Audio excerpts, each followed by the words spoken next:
La musique est la seule chose qui ne mente pas. Attribuée à Django Reinhardt. Saint-Ouen, le 26 octobre 1928. Il est tard dans la nuit.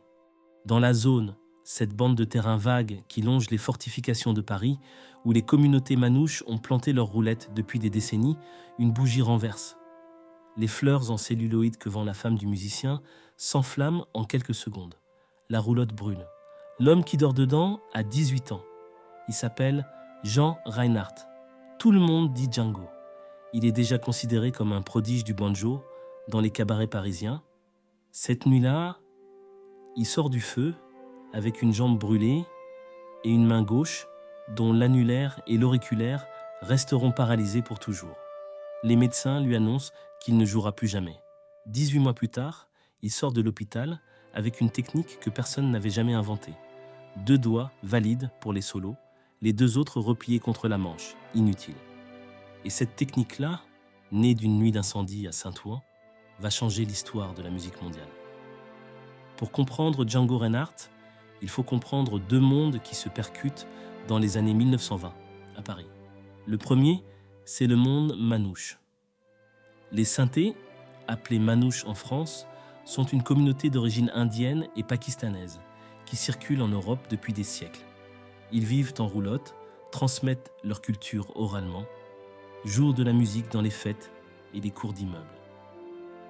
À Paris, ils se concentrent dans la zone, ces terrains vagues, aux portes de la ville, entre les fortifications de Thiers et les premières rues des communes, de banlieue. Saint-Ouen est l'un de ces espaces frontières où les familles manouches stationnent depuis des décennies. Ce sont des gens à qui la République ne donne pas de papier facilement, qu'elle tolère sans les intégrer, qu'elle regarde avec suspicion sans chercher à comprendre. Leur musique est la seule chose que l'on leur concède volontiers, à condition qu'ils restent équipés dans leur rôle de musiciens de fêtes foraines et ne prétendent pas au statut d'artiste. Le second monde, c'est le jazz américain.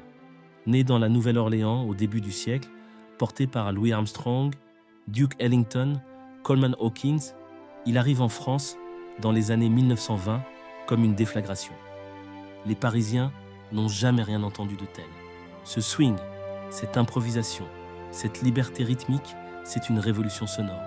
Entre ces 2 mondes, il y a un pont naturel que personne n'a encore construit. La musique manouche, ses gammes, son sens du swing, sa virtuosité de guitariste de rue, et le jazz américain partagent quelque chose d'essentiel. L'improvisation comme cœur battant. Il faudra un génie pour faire la jonction. Ce génie s'appellera Django Reinhardt, et c'est à Saint-Ouen, dans une roulotte en feu, par une nuit d'octobre 1928, que ce génie sera, paradoxalement, libéré. La naissance, la route, la zone. Jan Reinhardt naît le 23 janvier 1910 dans une roulotte stationnant à Liberchies, en Belgique, sur la route de Charleroi. Son père signe l'acte de naissance sous le nom de sa mère, Reinhardt, pour échapper à la conscription. Django grandit dans un univers nomade. La Belgique, la France, du Nord, Paris.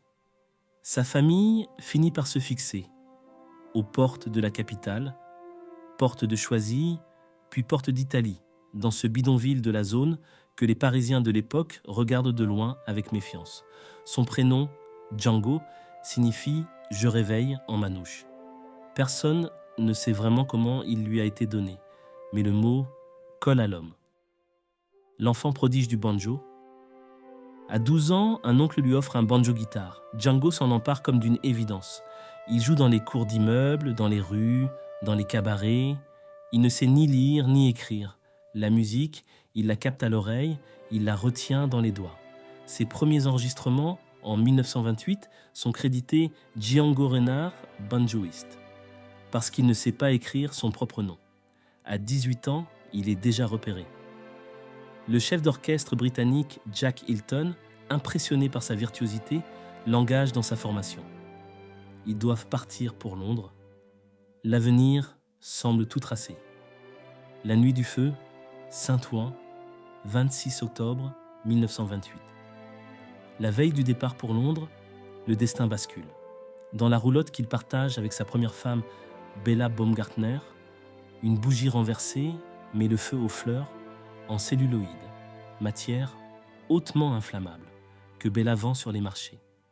L'incendie est instantané. Django est grièvement brûlé, à la jambe droite et à la main gauche. Il reste 18 mois à l'hôpital. L'annulaire et l'auriculaire de sa main gauche sont définitivement paralysés. Les médecins sont formels. Sa carrière musicale est terminée. Time's up, five. C'est son frère Joseph, Nin, qui lui apporte une guitare à l'hôpital. Le banjo fait trop de bruit dans les couloirs.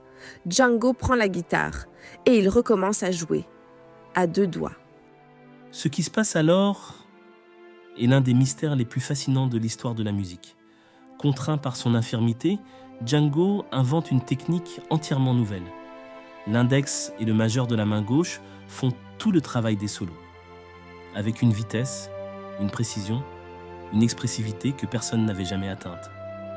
Les 2 doigts paralysés, repliés contre la manche, servent parfois pour les accords.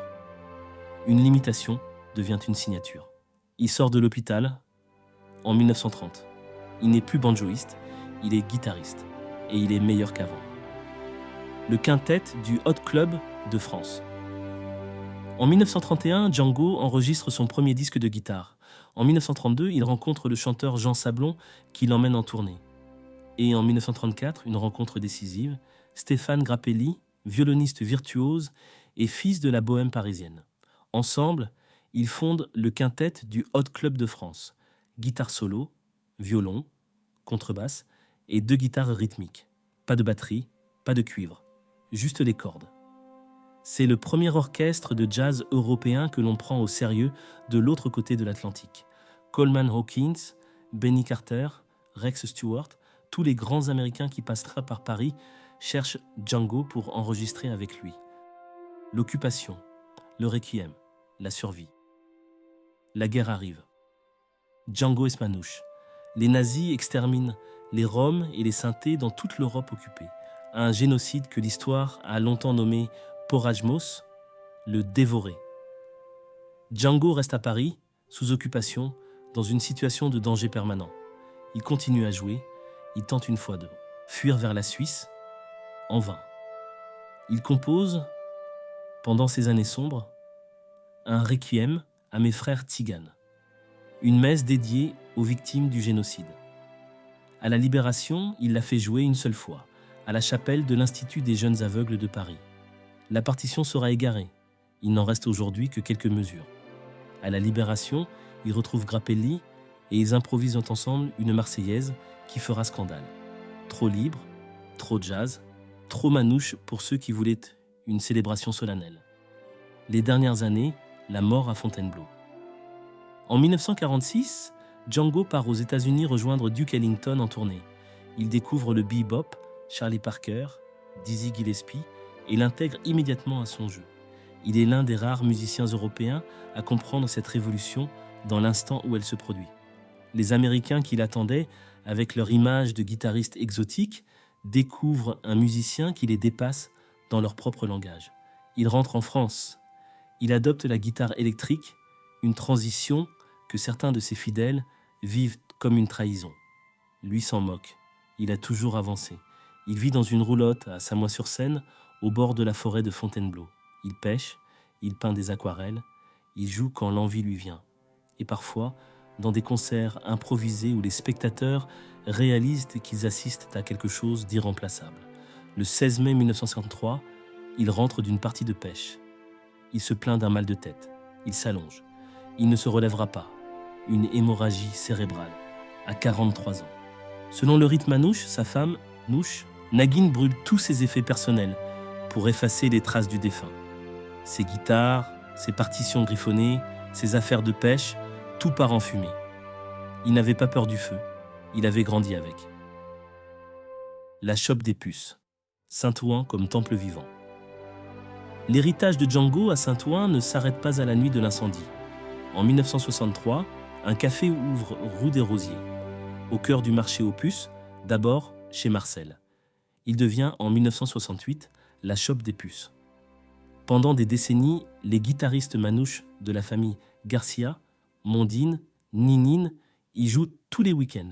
C'est là que le jazz manouche survit à l'oubli des années 1970, quand le reste du monde a tourné la page. Aujourd'hui encore, la Shop des Puces existe. Des concerts de jazz manouche s'y donnent chaque samedi et dimanche. Des guitares ayant appartenu aux grands noms du style y sont exposées. Saint-Ouen reste, grâce à ce lieu, l'un des points de convergence mondiaux du jazz manouche. Ce que Django a inventé. Django Reinhardt est le seul musicien européen à avoir créé un style de jazz reconnu comme tel dans le monde entier. Le jazz manouche, gypsy jazz, swing manouche, hot club jazz est joué aujourd'hui sur tous les continents. Des festivals lui sont consacrés au Japon, aux États-Unis, en Allemagne, en Australie. Ses adeptes poussent parfois l'idolâtrie jusqu'à s'entraver eux-mêmes les doigts pour reproduire sa technique. Lance-moi. Il ne savait ni lire ni écrire. Il ne savait pas lire une partition. Il a tout fait à l'oreille, par les doigts, dans l'instant. Et il a laissé une œuvre que les musiciens les plus savants du monde continuent d'étudier. Les zones d'ombre. Le génocide manouche et l'amnésie. La vie de Django se déroule dans un contexte que l'histoire officielle a longtemps eu, le génocide des Roms et des Sintés par les nazis. En France occupée, les gens du voyage sont internés dans des camps, certains déportés. Django survit. Beaucoup des siens non. Son Requiem à mes frères tziganes, composé pendant l'occupation, joué une seule fois, partition égarée, est peut-être la trace la plus bouleversante de ce que Django vivait intérieurement pendant les années où il continuait à jouer dans les clubs parisiens. On ne saura jamais vraiment comment il a tenu. C'est une zone d'ombre que le temps n'éclaircira pas. Django Reinhardt est né dans une roulotte en Belgique en 1910. Il a grandi dans les marges de Paris. Il a brûlé à Saint-Ouen à 18 ans. Il est mort à Fontainebleau à 43 ans. Entre ces deux dates, il a inventé un style de musique, traversé une guerre, composé un requiem pour les siens, joué avec les plus grands jazzmen du monde et laissé une empreinte que le temps n'efface pas. Ce qui rend son histoire si particulière, c'est qu'elle est faite de destructions successives et de reconstructions obstinées. L'incendie de Saint-Ouen aurait dû mettre fin à sa carrière. La guerre aurait pu le tuer. L'oubli des années 1950 aurait pu effacer son nom. À chaque fois, quelque chose résiste. Dans ses doigts, dans ses enregistrements, dans les caves de la Shop des Puces, dans les guitaristes manouches qui continuent à jouer chaque week-end rue des Rosiers. Team ECAS 0.3. Saint-Ouen est au cœur de cette histoire de deux façons. La nuit du 26 octobre 1928, l'incendie, les deux doigts, la technique nouvelle, c'est ici que ça s'est passé. Et la Shop des Puces, rue des Rosiers, au milieu des puces. C'est ici que sa musique a continué à vivre quand le reste du monde l'oubliait. Il y a quelque chose de profondément odonien dans cette histoire. Une ville de marché, de brocante, de choses que l'on croit perdues et que l'on retrouve. Django a perdu deux doigts à Saint-Ouen, il y a trouvé sa voix. À la Shop des Puces, rue des Rosiers, tous les week-ends, une guitare joue. L'esprit de Django veille.